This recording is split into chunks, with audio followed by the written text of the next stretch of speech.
আসসালামু আলাইকুম ওয়া রাহমাতুল্লাহি ওয়া বারাকাতুহু। ফেসবুকের মেসেঞ্জারে এক ভাই অনেক কঠিন কয়েকটি প্রশ্ন করেছেন, যেমন আদম আলাইহিসসালাতু ওয়াস সালাম এবং তার স্ত্রী পৃথিবীর মাটিতে আবির্ভাব হলো কিভাবে? বৃষ্টির মতো ওপর থেকে নাকি গাছের মতো মাটির নিচ থেকে আবির্ভাব হলো? ওপর থেকে হলে অক্সিজেন পেল কিভাবে? আর এত ওপর থেকে পড়লে বাঁচলো কিভাবে?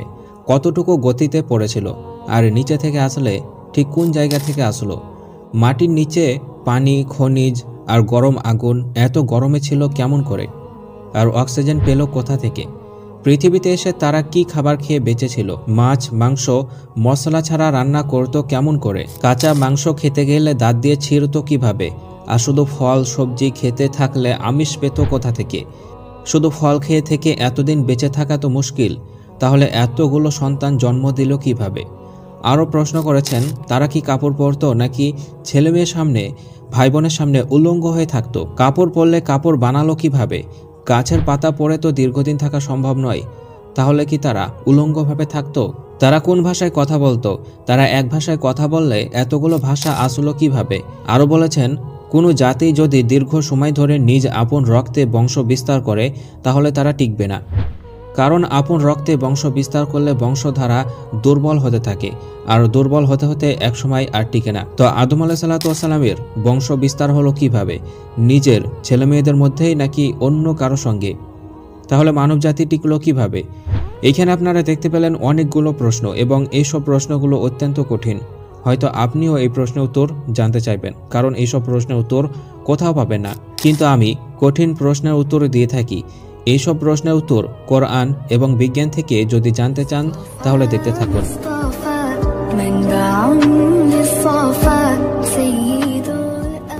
সেই ভাই প্রশ্ন করেছেন যে আদম আলাইহিসসালাতু ওয়াস সালাম এই পৃথিবীতে এলো কিভাবে? মানে তিনি আকাশ থেকে পড়ে গেছেন নাকি মাটির ভিতর থেকে এসেছেন? যদি তিনি আকাশযানে চেপে আসেন তাহলে বলবো, আকাশ তো মিলিয়ন বিলিয়ন আলোকবর্ষ দূরে, অত দূর থেকে এই পৃথিবীতে আসা কিভাবে সম্ভব? তাছাড়া আকাশের মধ্যে এমন কিছু স্থান আছে যেখানে অক্সিজেন নেই, বাতাস নেই, কোনো কিছুই নেই, সেই সব স্থানে আকাশযান চলবে না। তাহলে কিভাবে এলো? আমাদের যুক্তিতে কি এটা বোঝানো যেতে পারে? তো তার উত্তর হচ্ছে হ্যাঁ, আল্লাহ কোরআনের মধ্যে এর উত্তর দিয়ে দিয়েছেন। আদম আলাইহিসসালাতু ওয়াস সালাম এই পৃথিবীতে কিভাবে এলেন এ সম্পর্কে কোরআন আয়াত আপনাদেরকে দেখাবো। তার আগে আপনাদেরকে বলবো, আকাশ থেকে পৃথিবীতে আসা এবং পৃথিবী থেকে আকাশে যাওয়ার বেশ কিছু ঘটনা কোরআন এবং হাদিসের মধ্যে বর্ণিত হয়েছে। আপনারা তো জানেন যে আদম আলাইহিসসালাতু ওয়াস সালাম যেমনভাবে পৃথিবীতে এসেছিলেন ঠিক একই রকমভাবে ঈসা আলাইহিসসালাতু ওয়াস সালামকে আল্লাহ তাআলা আকাশে উঠিয়ে নিয়েছিলেন। আবার আপনারা এটাও জানেন যে নবী সাল্লাল্লাহু আলাইহি সাল্লামকে আল্লাহ তাআলা আকাশে উঠিয়ে নিয়েছিলেন, আবার পৃথিবীতে পাঠিয়ে দিয়েছিলেন। তো এখন কথা হচ্ছে যে আকাশে যাওয়া এবং আকাশ থেকে পৃথিবীতে আসার বেশ কিছু ঘটনা আমরা জানতে পারি। তো এগুলো হলো কিভাবে? তারা কোন দিক দিয়ে গেল এবং কোন দিক থেকে পৃথিবীতে আবার ফিরে এলো?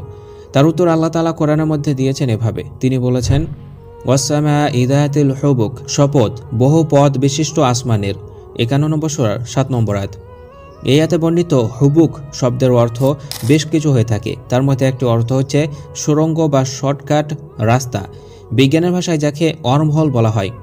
এ সম্পর্কে যদি আপনারা জানেন তাহলে জানতে পারবেন যে বিজ্ঞানের গবেষণা অনুযায়ী এক মহাবিশ্ব থেকে আরেক মহাবিশ্বে যেতে বেশ কিছু সুড়ঙ্গ রয়েছে, এবং সেই সুড়ঙ্গের মাধ্যমে মানুষ মুহূর্তের মধ্যে এক মহাবিশ্ব থেকে আরেক মহাবিশ্বে যেতে পারবে। তাছাড়া এক মহাবিশ্ব থেকে আরেক মহাবিশ্বে যাওয়াটা সম্ভব নয়। তো সেই সুড়ঙ্গ কোথায় সেটা এখনো আবিষ্কার হয়নি, কিন্তু সেই সুড়ঙ্গের যিনি স্রষ্টা মহান আল্লাহ তাআলা তিনি তো জানেন। তো হতে পারে যে সেই সুড়ঙ্গ দিয়েই আকাশ থেকে পৃথিবীতে আসা এবং পৃথিবী থেকে আকাশে যাওয়ার কাজ হয়ে থাকে। এটা আমার অনুমান। বর্তমানে এই থিওরি অনুযায়ী আমরা এটাই বলতে পারি যে আদম আলাইহিসসালাতু ওয়াস সালাম সেই সুড়ঙ্গ দিয়েই পৃথিবীতে এসেছিলেন, কিংবা আকাশ থেকে পৃথিবীতে আসার আরও কোনো আধুনিক পদ্ধতি আছে যা এখনও বিজ্ঞান আবিষ্কার করতে পারেনি, আর তা মহান আল্লাহ তাআলা ভালোভাবে জানেন। তবে আমি এতটুকু বলতে পারি যে আকাশ থেকে পৃথিবীতে আসার বহু ঘটনা কোরআন, হাদিস এবং অন্যান্য ধর্মের গ্রন্থে পাওয়া যায়। আকাশ থেকে পৃথিবীতে আসার নিশ্চয়ই কোনো না কোনো রাস্তা তো আছেই, বা কোনো না কোনো ব্যবস্থা তো আছেই। এবার আসে আপনার দ্বিতীয় প্রশ্নে, তারা পৃথিবীতে এসে মাছ মাংস খেলো মশলাপাতি ছাড়া কিভাবে? এবং এই পৃথিবীতে এসে আমিষ খাবার পেল কিভাবে, মানে আলু, পটল, বেগুন ইত্যাদি। দেখুন, আপনাদেরকে আমি বলবো যে আল্লাহ তাআলা মানব দেহকে এমনভাবে তৈরি করেছেন যে দেহে অসংখ্য পদার্থ বা খাবার খেয়ে সেই দেহ ঠিকঠাকভাবে রাখতে পারবে। বিবর্তনবাদীদের দাবি হচ্ছে যে হনুমান থেকে আমরা এসেছি। তো আমিও তাদেরকে জিজ্ঞাসা করতে চাই, সেই হনুমানরা তারা নিশ্চয়ই গাছের পাতা খেত, মাছ মাংস রান্না করতে পারতো না, এমনকি তারা ফসল আবাদ করতেও পারতো না। তো তাদের থিওরি অনুযায়ী যদি তারা কিছু জিনিস খেয়ে এত বছর ব্যয় করে মানুষে পরিণত হতে পারে, তাহলে একজন পরিপূর্ণ সমস্ত টেকনোলজিতে আধুনিক মানুষ, যাকে তৈরি করে সমস্ত জ্ঞান বুদ্ধি দিয়ে এই পৃথিবীতে পাঠানো হয়েছে, সে এই পৃথিবীতে এসে খাওয়া দাওয়া নিয়ে সমস্যায় কেন পড়বে? আর এই ব্যাপারে আমি কোরআন থেকে আপনাদেরকে আয়াত দেখাতে পারি। আল্লাহ তাআলা পরিষ্কারভাবে বলে দিয়েছেন, ওয়া আল্লামা আদম আল আসমাআ কুল্লাহা, আর তিনি আদম আলাইহিসসালাতু ওয়াসসালামকে যাবতীয় নাম শিক্ষা দিলেন। এই আয়াতে বলা হয়েছে আদম আলাইহিসসালাতু ওয়াসসালামকে যাবতীয় জিনিসের নাম শিক্ষা দিলেন। তার মানে তিনি পৃথিবীতে এসে সমস্ত জিনিসকে চিনতে পারবেন, তার নাম জানবেন, তার ব্যবহার জানবেন, এবং একজন মানুষের জন্য এতটুকুই যথেষ্ট হবে যে তার বিভিন্ন জিনিস খেয়ে বেঁচে থাকার জন্য। এখন কথা হচ্ছে যে সে পৃথিবীতে এসে এত কিছু খাবার পেল কিভাবে, কি খেত? এ সম্পর্কে মহান আল্লাহ তাআলা কোরআনের মধ্যে বলে দিয়েছেন, ওয়ালাকুম ফিল আরদি মুস্তাকাররু ওয়া মাতাউন ইলা হিন, আর তোমাদের জন্য জমিনে রয়েছে নির্দিষ্ট সময় পর্যন্ত আবাস ও ভোগ উপকরণ। এই আয়াতে স্পষ্টভাবে বলা হয়েছে যে যখন আদম আলাইহিসসালাতু ওয়াসসালামকে আসমান থেকে পৃথিবীতে পাঠিয়ে দিলেন, তখন তার জন্যই পৃথিবীতে নির্দিষ্ট সময় পর্যন্ত থাকার ব্যবস্থা এবং যাবতীয় প্রয়োজনীয় খাবার পৃথিবীতে দিয়ে দিলেন। আদম আলাইহিসসালাতু ওয়াসসালামের সময় থেকেই এই পৃথিবীতে খাবার ব্যবস্থা আল্লাহ তাআলা করে দিয়েছিলেন। কোনো মানুষকে মেহমান হিসেবে পাঠাবে আর তাকে খাদ্য দিবে না, এ কীভাবে হতে পারে? তাছাড়া আপনাদেরকে বলতে চাই যে পৃথিবীতে শুধু আলু, পটল, ভাত এইসবই খেতে হবে এরকম কোনো কথা নয়। আমরা বাঙালি ভাত, সবজি, মাংস এগুলো খাই, কিন্তু এমন অনেক দেশ আছে যেখানে ভাত খায় না, অনেক দেশ আছে যেখানে সবজি খায় না, অনেক দেশ আছে যেখানে মাছ মাংস খায় না। তাহলে তারা কিভাবে বেঁচে আছে এবং তাদের জন্ম প্রক্রিয়া কিভাবে হচ্ছে? তাই এটা কোনো কথা না যে ভাত খেতে হবে, না হলে মানুষ মরে যাবে ইত্যাদি। এবার তারপরে প্রশ্নে আসি, তারা এই পৃথিবীতে এসে কাপড় পরতো নাকি তারা উলঙ্গভাবে থাকতো? তো দেখুন ভাই, কাপড় পরতো নাকি উলঙ্গভাবে থাকতো এই সম্পর্কে মহান আল্লাহ তাআলা কোরআনে বলে দিয়েছেন। তিনি বলেছেন, ইয়া বানি আদামা কদ আনসালনা আলাইকুম লিবাসা ইউয়ারি সাওআতিকুম ওয়া রিসা, হে বানি আদম, আমি তো তোমাদের জন্য পোশাক অবতীর্ণ করেছি যা তোমাদের লজ্জাস্থান ঢাকবে এবং যা সৌন্দর্য স্বরূপ। এই আয়াতে স্পষ্টভাবে বলা হয়েছে যে আদম আলাইহিসসালাতু ওয়াসসালামকে এবং তার সন্তানদেরকে পোশাক দিয়েছেন। পোশাক জিনিসটা বিশাল জিনিস, যা পৃথিবীর অন্যান্য কোনো মাখলুককে আল্লাহ তাআলা দেননি। একমাত্র মানুষে বিভিন্ন রকম পোশাক পরিধান করে থাকে।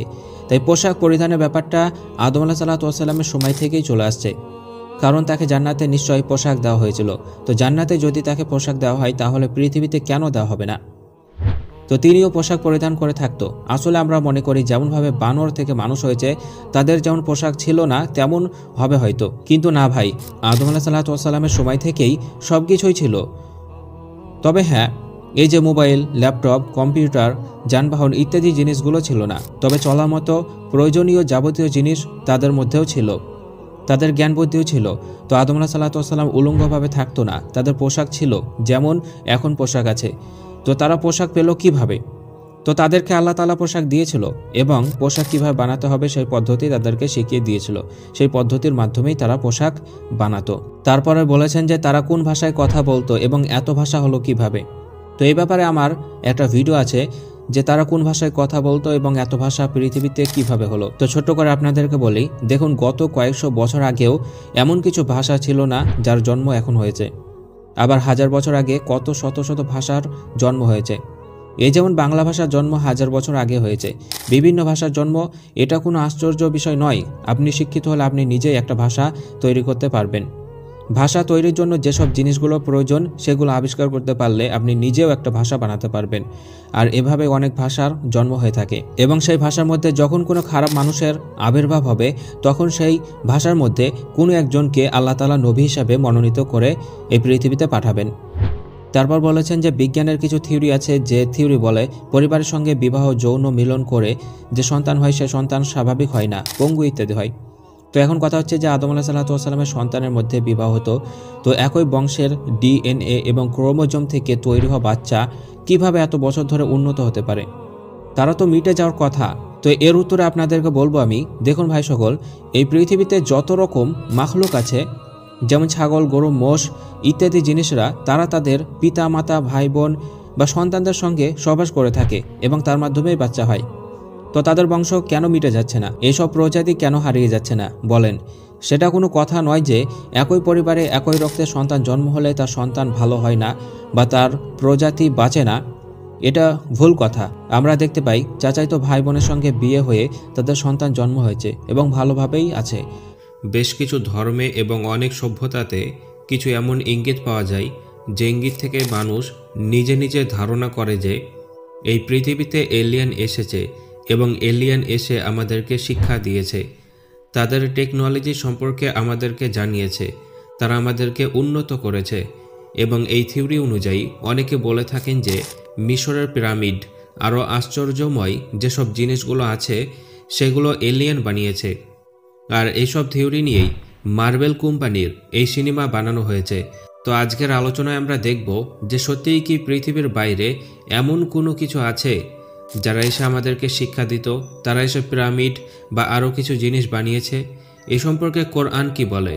যে মানুষকে শিক্ষা দেওয়ার জন্য অন্যান্য গ্রহের প্রাণী কি এসেছে? তো চলুন আজকে এই বিষয় নিয়ে গবেষণামূলক আলোচনা করব। পিরামিডের মধ্যে দেখা গেছে এই রকম কিছু ছবি, যে ছবিটা মানুষের থেকে ভিন্ন আকৃতির, যেটা দেখে মানুষের মনে প্রশ্ন জেগেছে যে এটা আমাদের এই পৃথিবীর কোনো মানুষ নয়, অন্যান্য কোনো গ্রহের মানুষ হবে হয়তো, যারা এসে পিরামিড তৈরি করেছে এবং মানুষকে শিক্ষা দিয়েছে। তাদের মধ্যে ছিল আধুনিক টেকনোলজি এবং তারা ছিল পরিপূর্ণভাবে জ্ঞানবান। তো এখন কথা হচ্ছে যে পৃথিবীতে যখন মানুষের আবির্ভাব হয় তখন কি মানুষের জ্ঞান বুদ্ধি কম ছিল? কেউ কি এসে মানুষকে শিক্ষা দিয়েছিল? সে সম্পর্কে আমরা কোরআন থেকে আয়াত দেখব, অজানা কিছু তথ্য জানাবো, মন দিয়ে শুনবেন। কোরআনে বলা হয়েছে যে এই পৃথিবীতে প্রথম মানুষ হচ্ছে আদম আলাইহিসসালাম। তাকে সৃষ্টি করার পরে যখন পৃথিবীতে পাঠিয়ে দেন তার আগে তাকে টেস্ট করা হয়েছিল বা তার ইন্টারভিউ নেওয়া হয়েছিল। পৃথিবীতে গিয়ে সে কি বসবাসের যোগ্য হতে পারবে, সে কি সব কিছুর প্রতিনিধি হতে পারবে, এই টেস্ট কিভাবে নেওয়া হয়েছিল সে সম্পর্কে আল্লাহ তাআলা কোরআনের মধ্যে বলে দিয়েছেন। وعلم آدم الأسماء كلها ثم عرضهم على الملائكة فقال أنبئوني بأسماء هؤلاء إن كنتم صادقين। আর তিনি আদমকে নামসমূহ সব শিক্ষা দিলেন, তারপর তা ফেরেশতাদের সামনে উপস্থাপন করলেন। সুতরাং বললেন, তোমরা আমাকে এগুলো নাম জানাও যদি তোমরা সত্যবাদী হও। মহান আল্লাহ তাআলা যখন ফেরেশতাদেরকে বলেছিলেন যে আমি পৃথিবীতে প্রতিনিধি সৃষ্টি করব, তখন তিনারা বলেছিলেন যে আপনি পৃথিবীতে এমন প্রতিনিধি সৃষ্টি করবেন যে পৃথিবীতে থেকে মারামারি করবে, রক্তপাত ঘটাবে ইত্যাদি কথা বলেছিলেন। কিন্তু আল্লাহ তাআলা আদম আলাইহিসসালামকে সৃষ্টি করার পরে যখন ফেরেশতাদের সামনে নিয়ে আসলেন, তখন ফেরেশতাদেরকে মহান আল্লাহ তাআলা প্রশ্ন করলেন যে তুমি এগুলো নাম বলে দাও। তখন ফেরেশতারা সেগুলো নাম বলতে পারেনি। তারা উত্তরে বলেছিল যে ক্বালু সুবহানাকা লা ইলমা লানা ইল্লা মা আল্লামতানা ইন্নাকা আনতাল আলিমুল হাকিম। তারা বলল, আপনি পবিত্র মহান, আপনি আমাদেরকে যা শিখিয়েছেন তাছাড়া আমাদের কোনো জ্ঞান নেই, নিশ্চয় আপনি সর্বজ্ঞ প্রজ্ঞাময়।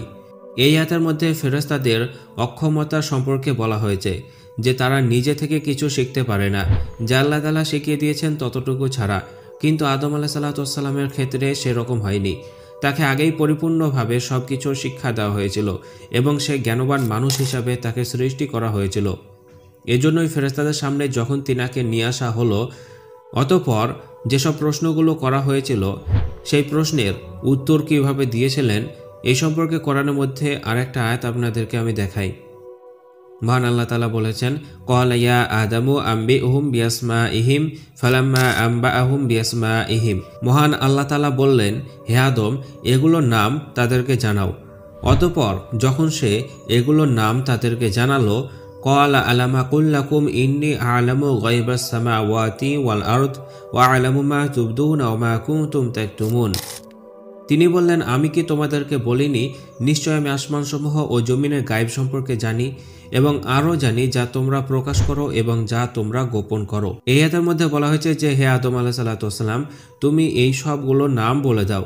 তখন সেই সব নামগুলো যখন বলে দিল তখন আল্লাহ তাআলা ফেরেশতাদেরকে বললেন যে আমি কি তোমাদেরকে বলিনি যে আমি এমন কিছু সৃষ্টি করব যে হবে সবথেকে আধুনিক, তার মধ্যে থাকবে পরিপূর্ণতা, জ্ঞান ইত্যাদি। এই যেমন এই আয়াতের মধ্যে বলা হয়েছে যে আমি গায়েবের খবর জানি, যাকে আমি সৃষ্টি করব সে কেমন হবে সে সম্পর্কে আমি জানি। এই সমস্ত আয়াত থেকে যে কথাটা বুঝে আসে সেটা হচ্ছে যে আদম আলাইহিসসালামকে এই পৃথিবীতে পাঠিয়ে আবার এখানে আলাদাভাবে কোনো মানুষকে দিয়ে বা কোনো এলিয়েনকে দিয়ে তাকে শিক্ষা দেওয়া হয়েছিল এরকম নয়, বরং সমস্ত রকম শিক্ষা, টেকনোলজি সমস্ত কিছু পরিপূর্ণভাবে তাকে সৃষ্টি করার পরেই তাকে এই পৃথিবীতে পাঠানো হয়েছিল। তাছাড়া কোনো প্রশ্নই উঠবে না যে অন্যান্য কোনো গ্রহ থেকে এলিয়েন এসে আদম আলাইহিসসালাম বা অন্যান্য মানুষদেরকে শিক্ষা দিয়েছিল এই সম্পর্কে। বাকি পিরামিড কাদের তৈরি সেটা হচ্ছে মানুষের তৈরি। এই সম্পর্কে যারা যেসব কথাগুলো বলে বা অনেক কিছু অলৌকিক দেখাতে চায়, প্রমাণ করতে চায় যে এটা এলিয়েন বানিয়েছে, এই সবগুলো মিথ্যা কথা। তো কোরআনের আয়াত থেকে আজকে আমরা দেখতে পেলাম যে পৃথিবীতে এলিয়েন এসেছে তারপর আমাদেরকে শিক্ষা দিয়েছে, এরকম কথা সম্পূর্ণ ভুল। মানব জাতিকে প্রথম থেকেই মহান আল্লাহ তাআলা শিক্ষিত করে, বিবেকবান করে, বুদ্ধিমান করে পাঠিয়েছেন। তবে টেকনোলজির উন্নতি হয়নি, আস্তে আস্তে তার উন্নতি ঘটেছে। তাই পৃথিবীতে কখনো কেউ শিক্ষা দিতে এসেছিল এইরকম তথ্য পাওয়া যায় না। বাকি ফেরেশতারা আসতো নবীদের কাছে ওহী নিয়ে, এই সম্পর্কে তথ্য আছে। আশা রাখি বুঝতে পেরেছেন। আজকের মতো এই পর্যন্তই।